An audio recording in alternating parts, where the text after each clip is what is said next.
Thanks for joining us for this short video on Section 75 Annual Progress Reports.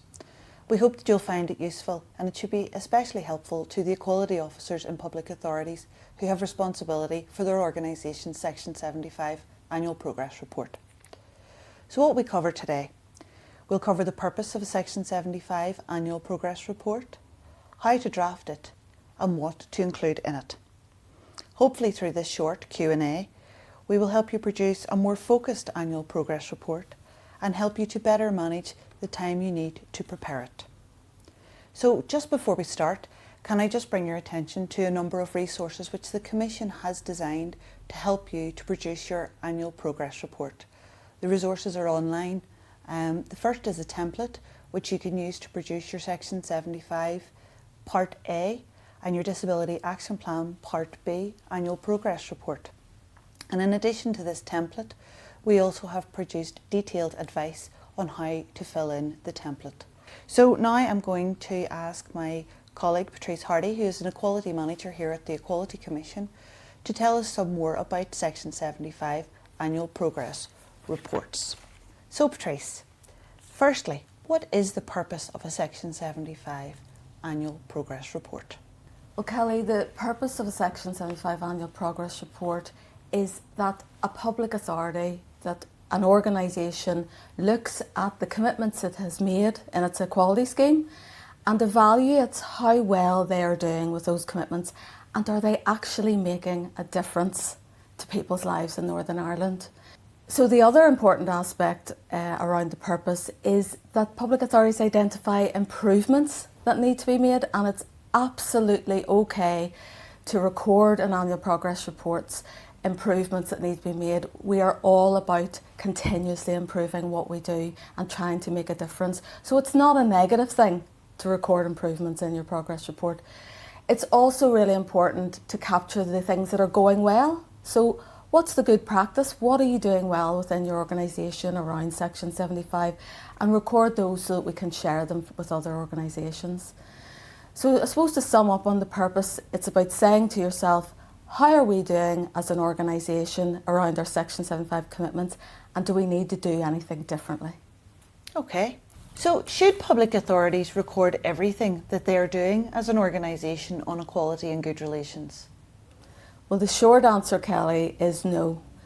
What the purpose of the report is to record the things that are directly relevant to the commitments that your public authority has made in your equality scheme. So we understand it can be difficult to do that, but the reason that is important is about seeing the wood for the trees. You may already be doing equality work that you want to evaluate and report on that hasn't come about as a direct result of the processes you put in place for Section 75. So really, it's important to record only the things for that year that were directly related to the Section 75 commitments in your scheme. And if you do want to record all of your equality work, it's just really important to be clear about what was relevant to the Section 75 duties and what wasn't, so that you as a public authority can understand what difference those processes made or didn't. Okay, so how much detail should be put into an annual progress report?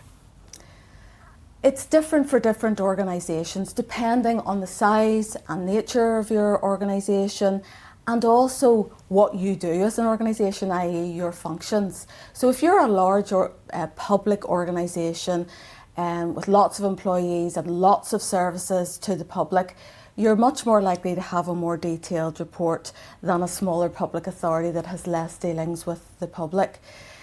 What's also important to think about is trying to avoid duplication within the report and repeating things throughout. If it's been said once, that's sufficient, even if it applies, and you can cross-refer within the report.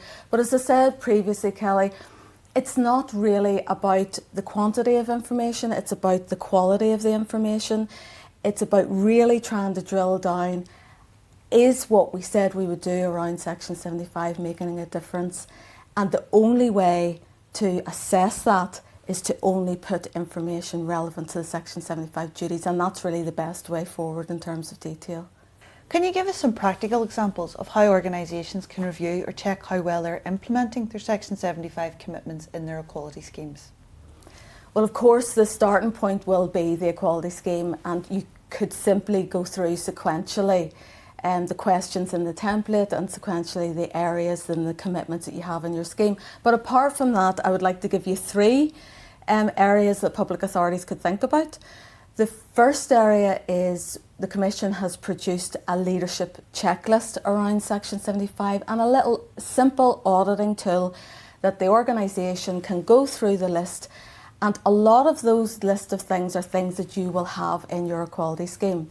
So you're going a long way by using that auditing tool to check, are we doing all of this and are there gaps in what we're doing? And you can record all of that in your annual progress report. A second area is your organisation's Section 75 action plan, which you'll be asked to report on in the progress report.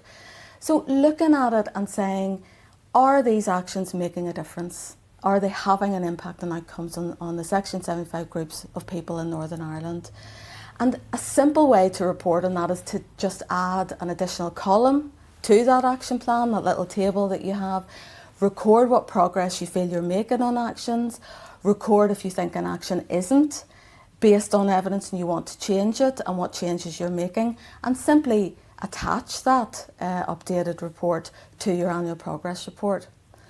So the third area I just want to mention is around, have you as an organisation incorporated Section 75 in all of your different processes? So a few examples that you could check on are, have you included Section 75 in people's job descriptions and then in their performance appraisals and performance plans? Have you incorporated Section 75 and what you need to do in your corporate and business planning processes? Do senior people look at these equality assessments? Do they scrutinise them to see, are they meaningful? And another area that you could review is, what training do we do? And have we made mandatory Section 75 training for all of our policymakers? So that's three areas, Kelly, that public authorities can, even before they start any putting pen to paper, could review as well as going through their scheme commitments. Okay, so what should we think about when trying to review how well an organisation is implementing screening or EQIAs? This is really, really important, Kelly. This is the cornerstone to whether Section 75 is making a difference to people's lives in Northern Ireland. So how a public authority should approach it is to review both the quantity of the screenings and EQIAs and the quality of those screenings and EQIAs.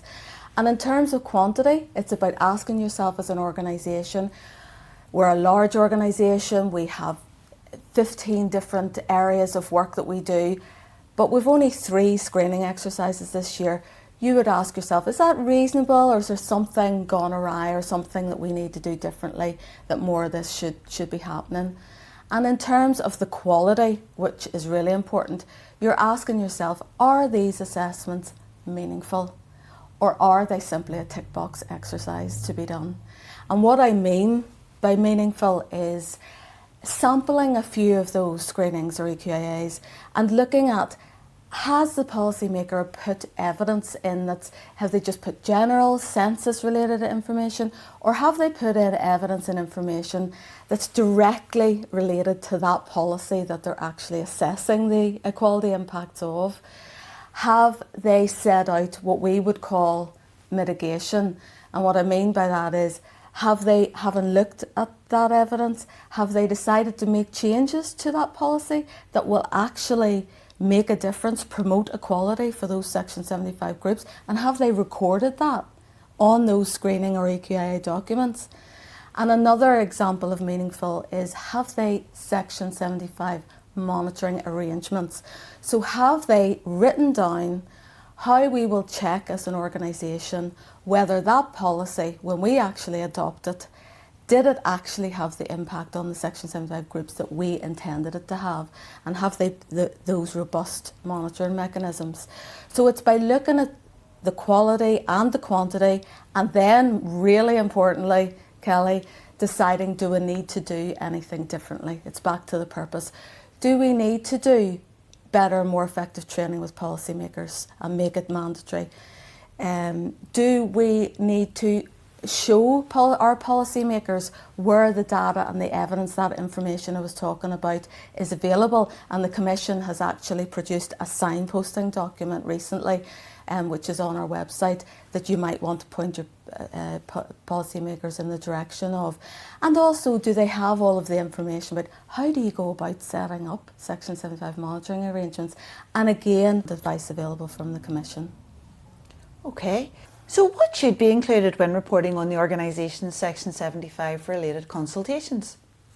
So it's really important to differentiate between what's a Section 75 related consultation and what is maybe the whole raft of policy consultations that your organisation has done that year.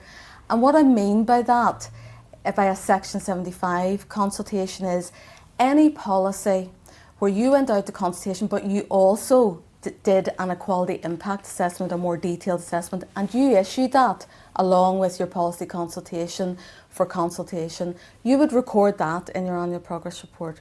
You also would record, some policymakers they may not have done the more detailed assessment, but when they go out to policy consultation, they incorporate the screening template in along with all of the information for their consultees, and they ask for comments on that. Again, you would record that in your annual progress report.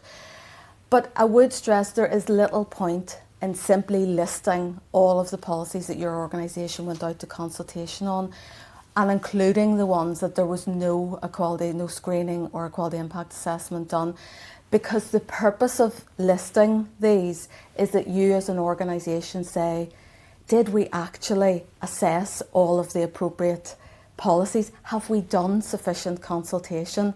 So it's really important to try and differentiate between the two in order that you can do a thorough review. Okay. Patrice, thank you very much. You've given us a lot to think about. This has been a useful reminder of how public authorities should approach and use their Section 75 annual progress reports. So, just to sum up, and using some words you've given me, the primary purpose of a Section 75 annual progress report is for organisations to review how they are implementing their Section 75 equality scheme commitments and to check if they need to take any action to address gaps that have been identified. So just for all of the people in public authorities who may be watching this, just to remind them that the Commission is available to offer further advice and support, please contact our caseload officers. You can do that by phone on 028 90 500 600 or contact us through our website, which is www.equalityni.org. Thank you for watching.